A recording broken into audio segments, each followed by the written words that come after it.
नमस्कार दोस्तों, the exam hacker channel में आपका स्वागत है। दोस्तों, आज की इस वीडियो लेक्चर में हम लोग एक बायोजियोग्राफी का जो टॉपिक है, जियोग्राफिकल लिमिट ऑफ स्पेसिस, इसको हम लोग यहाँ पे स्टडी करने वाले हैं।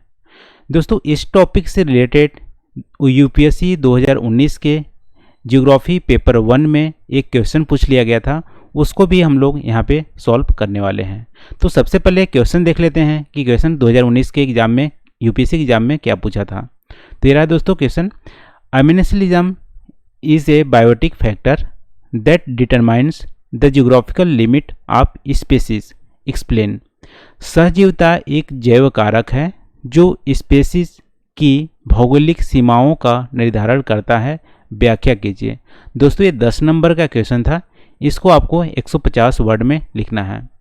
तो आज की इस वीडियो में सिर्फ हम लोग अम्यूनिसिलिज्म के बारे में नहीं डिस्कस करके हम लोग पूरे जो जियोग्राफिकल लिमिट ऑफ स्पीसीज होते हैं, इस टॉपिक को हम लोग यहाँ पे स्टडी करेंगे। और आज की इस वीडियो लेक्चर में हम लोग देखेंगे कि जियोग्राफिकल लिमिट ऑफ स्पीसीज होती क्या है, उनके कौन कौन से फैक्टर रिस्पॉन्सिबल हैं, और उस फैक्टर में अम्यूनिसिलिज्म के बारे में भी डिस्कस करेंगे। तो थोड़ा सा यहाँ पे ओवरव्यू देख लेते हैं कौन कौन से फैक्टर रिस्पॉन्सिबल होते हैं। इसमें दोस्तों ए बायोटिक फैक्टर रिस्पॉन्सिबल होते हैं जो जियोग्राफिकल लिमिट ऑफ स्पीसीज को डिटरमाइन करता है। फिर बायोटिक फैक्टर भी होते हैं। ए बायोटिक फैक्टर में जैसे वाटर हो गए, सॉइल हो गए, क्लाइमेट हो गए। बायोटिक फैक्टर में जो सिम्बायोसिस इंटरेक्शन होते हैं, लॉन्ग टर्म इंटरेक्शन होते हैं, जैसे म्यूचुअलिज्म, कमेंसलिज्म, अमेंसलिज्म, प्रीडेशन, ये सारे डिसाइड करते हैं कि किसी भी स्पीसीज की जियोग्राफिकल लिमिट क्या होगी। तो सबसे पहले देख लें दोस्तों, जियोग्राफिकल लिमिट होती क्या है। दोस्तों, ऐसा नहीं है कि सारे जो स्पीसीज होते हैं, जैसे मान लो पूरे अर्थ में बहुत सारे स्पीसीज की वैरायटी पाई जाती है। जैसे मान लो एक लाइफ फॉर्म प्लांट ही ले लो या ह्यूमन को ले लो, तो ऐसा नहीं है कि ह्यूमन सभी ब्रह्मांड में पाए जाते, मतलब ब्रह्मांड में पाए जाते हैं, सब जगह पाए जाते हैं। या डॉग मान लो पूरे अर्थ में सब जगह मिलते हैं, या फिश ऐसा है कि सब जगह मिलते हैं, ऐसा नहीं है। सारे किसी भी स्पीसीज की एक जियोग्राफिकल लिमिट होती है, उस जियोग्राफिक लिमिट के अलावा वो नहीं पाया जाता है, तो उसको बोलते हैं जियोग्राफिक लिमिट ऑफ स्पीसीज। ठीक है, देखो, no species has unlimited area, most of them are found in limited area, each species has some geographical area and boundaries, beyond boundary they do not exist. ठीक है, और देखो उनकी एक territory होती है, उसी टेरिटरी में वो दूसरे के साथ compete भी करते हैं और उसके साथ रहते भी हैं। जैसे एग्जाम्पल के तौर पे आप देखोगे तो फिश है, मछली क्या लैंड में सरवाइव कर पाएगी? नहीं, ऐसा नहीं है कि मछली सिर्फ पानी में ही सरवाइव करती है। तो मछली की जियोग्राफिकल जो बाउंड्री है वो क्या है? वाटर डिसाइड करती है। वाटर जहाँ पे होगी वहाँ पे फिश हो सकता है। ठीक है, तो जियोग्राफिकल एरिया क्या है? वाटर है फिश की, उसकी बाउंड्री भी क्या डिसाइड करती है? वाटर डिसाइड करती है। तो वाटर क्या है? एक बायोटिक फैक्टर है। वैसे ही मान लो डॉग है, कुत्ते अपनी जियोग्राफिकल बाउंड्री भी डिसाइड करते हैं। आप देखते हैं कुत्ते क्या करते हैं, आप वहाँ पे यूरिन करते हैं, पोटी करते हैं, तो वो क्या करते हैं? यूरिन और पोटी करने से क्या होते हैं, वो अपना जो एरिया है वो घेरते हैं, अपना एरिया डिसाइड करते हैं। उसी एरिया में यदि दूसरा कुत्ता आता है तो उसको पहचान जाते हैं और उस पर भौंकते हैं, और उससे दूसरे एरिया में वो जनरली अवॉइड करते हैं जाना, डॉग। तो डॉग भी अपना एक geographical area, geographical boundary create करता है। इसी तरह से अदर जो प्लांट एंड स्पीसीज हैं, सबका एक जियोग्राफिकल एरिया होता है और उसी एरिया में वो कंफर्टेबल रहना पसंद करता है, उस एरिया के अलावा वो जाना पसंद नहीं करता है। जैसे ह्यूमन की बात कर लो, तो ह्यूमन क्या है? ह्यूमन पूरे ब्रह्मांड में क्या सरवाइव कर सकते हैं? नहीं, ऐसा नहीं है। ह्यूमन के भी एक जियोग्राफिकल एरिया है, वो है बायोस्फीयर। बायोस्फीयर जहाँ पे एयर, लैंड, वाटर, ये सारी चीज़ें रहेंगी, वहीं पे ह्यूमन सर्वाइव कर पाएगा। तो ह्यूमन के भी एक जियोग्राफिक एरिया है। इस तरह से सारे स्पीसीज की जियोग्राफिक एरिया है, उसी जियोग्राफिक एरिया में वो कंफर्टेबल रह सकता है। ठीक है, इसे बोलते हैं जियोग्राफिक लिमिट ऑफ स्पीसीज। ठीक है, तो आई होप यहाँ पे आपको समझ में आ गया होगा जियोग्राफिक लिमिट ऑफ स्पीसीज होती क्या है। अब दोस्तों, इसके लिए कौन कौन से फैक्टर रिस्पॉन्सिबल हैं, जियोग्राफिक लिमिट ऑफ स्पीसीज कैसे डिसाइड होते हैं, तो इसमें 2 फैक्टर रिस्पॉन्सिबल हैं, ए बायोटिक फैक्टर और बायोटिक फैक्टर।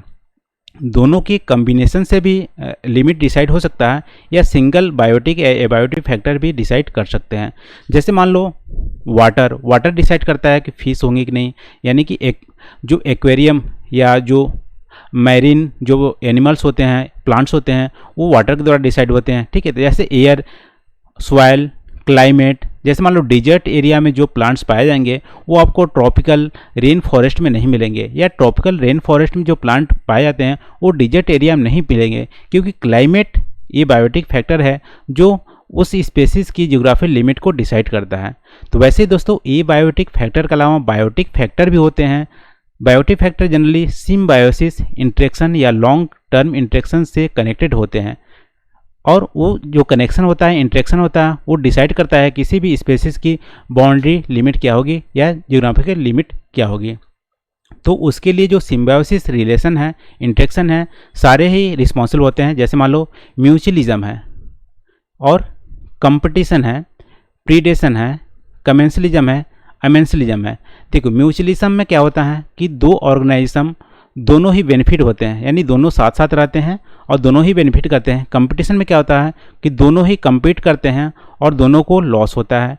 प्रीडेशन में क्या होता है कि एक को फ़ायदा होता है, दूसरे को लॉस होता है।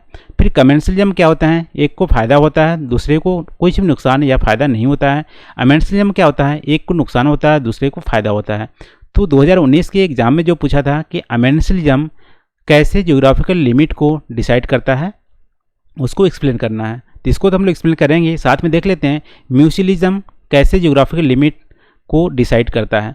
दोस्तों म्यूचुअलिज्म में क्या होता है कि दो ऑर्गेनाइजेशन साथ साथ रहते हैं, जो ऑर्गेनिज्म होते हैं वो साथ साथ रहते हैं और दोनों ही बेनिफिट करते हैं। यदि उसमें से एक ऑर्गेनिज्म नहीं होगा तो दूसरा इफेक्ट होगा, दोनों भी नहीं होंगे।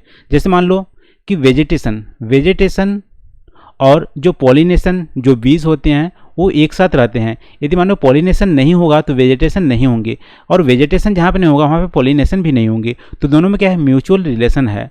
तो वेजिटेशन जहाँ होगी उस जियोग्राफिक एरिया में पॉलिनेशन होंगे, तो geographical area of vegetation decide होगा पॉलिनेशन से।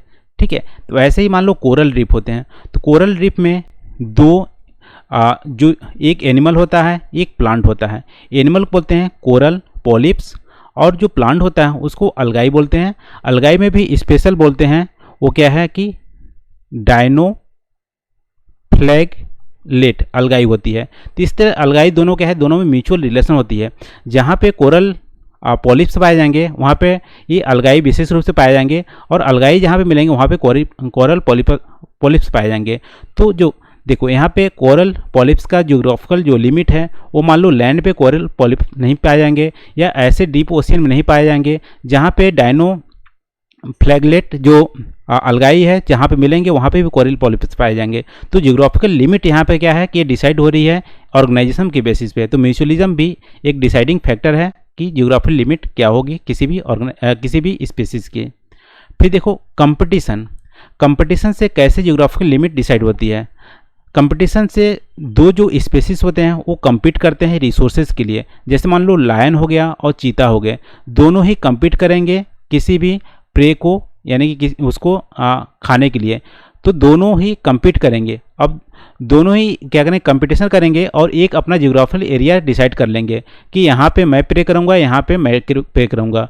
ठीक है, जैसे बोलते हैं कि एक जंगल में दो शेर नहीं हो सकते, तो क्या होता है वहाँ पे कंपटीशन होता है, और वहाँ पे ज्योग्राफिकल लिमिट क्या होती है कंपटीशन के थ्रू वहाँ पे डिसाइड करते हैं। वैसे ही प्रीडेशन में क्या होते हैं कि ऑर्गेनिज्म एक किल करता है तो एक का फायदा होता है, दूसरे का नुकसान होता है प्रीडेशन में।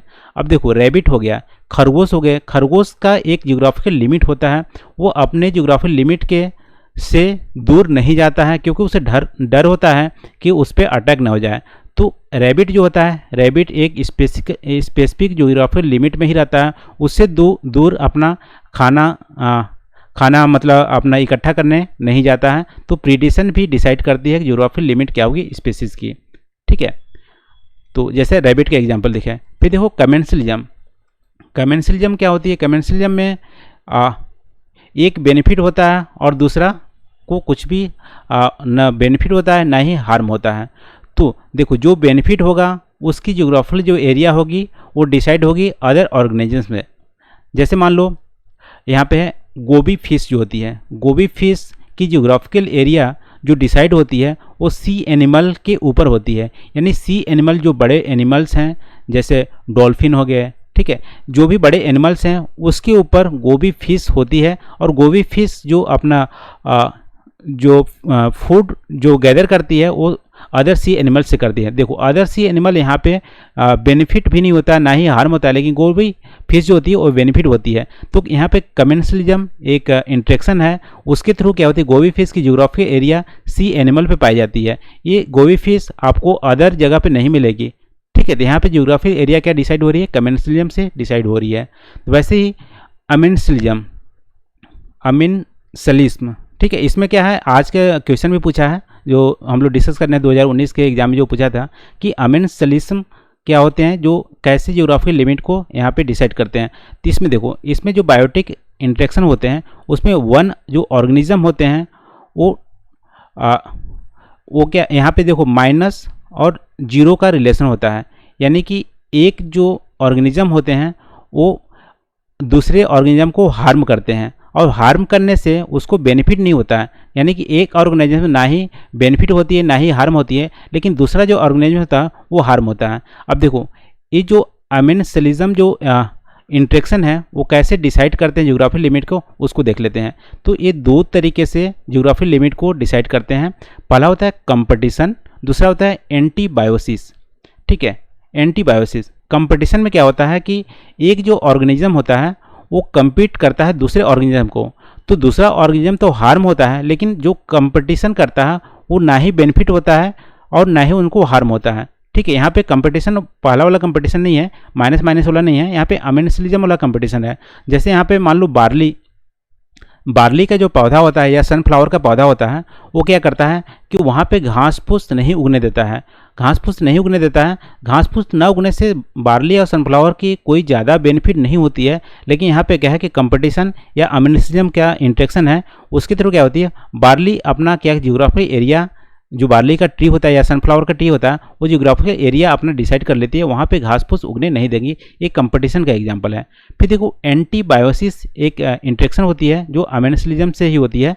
एंटीबायोसिस में क्या होता है कि एक यहाँ पे देखो एंटीबायोसिस में कहते हैं एक ऑर्गेनिज्म जो होता है वो रिलीज करता है केमिकल को, और केमिकल के रिलीज करने से क्या होती है दूसरे ऑर्गेनिज्म को हार्म पहुंचाता है। जैसे मान लो यहाँ पे ब्लैक वॉलनट ट्री है, ब्लैक वॉलनट जो ट्री होती है जो ट्री होती है वो क्या कहती है एक केमिकल रिलीज करती है और केमिकल को बोलते हैं जुगलोन। तो केमिकल रिलीज करती है, केमिकल रिलीज करने से क्या होती है कि जैसे यहाँ पे जो लैंड पे केमिकल रिलीज करेगी तो यहाँ पे जो घास फूस होंगे वो यहाँ पे उगेंगे नहीं, यहाँ पे मर जाएंगे। तो यहाँ पे देखो घास फूस यहाँ पे क्या होगा कि यहाँ पे नेगेटिव हो रहा है, यानी कि वो उनके हार्म हो रही है, हानि हो रही है। लेकिन ब्लैक जो वॉलनट ट्री है उनको घास फूस के मरने से कोई फ़ायदा भी नहीं हो रहा है, कोई नुकसान नहीं हो रहा है। लेकिन ब्लैक वॉलनट ट्री क्या है एक अपना ज्योग्राफिकल एरिया यहाँ पे डिसाइड कर रही है। ये जो केमिकल रिलीज करने से अपने आसपास वाले जो घास फूस है उसको हार्म कर रही है और इनका एक ज्योग्राफिकल एरिया डिसाइड हो जा रही है कि जहाँ तक वो हार्म करेगी वहाँ तक ज्योग्राफिकल लिमिट हो जाएगा, वो होगी वॉलनट ट्री का।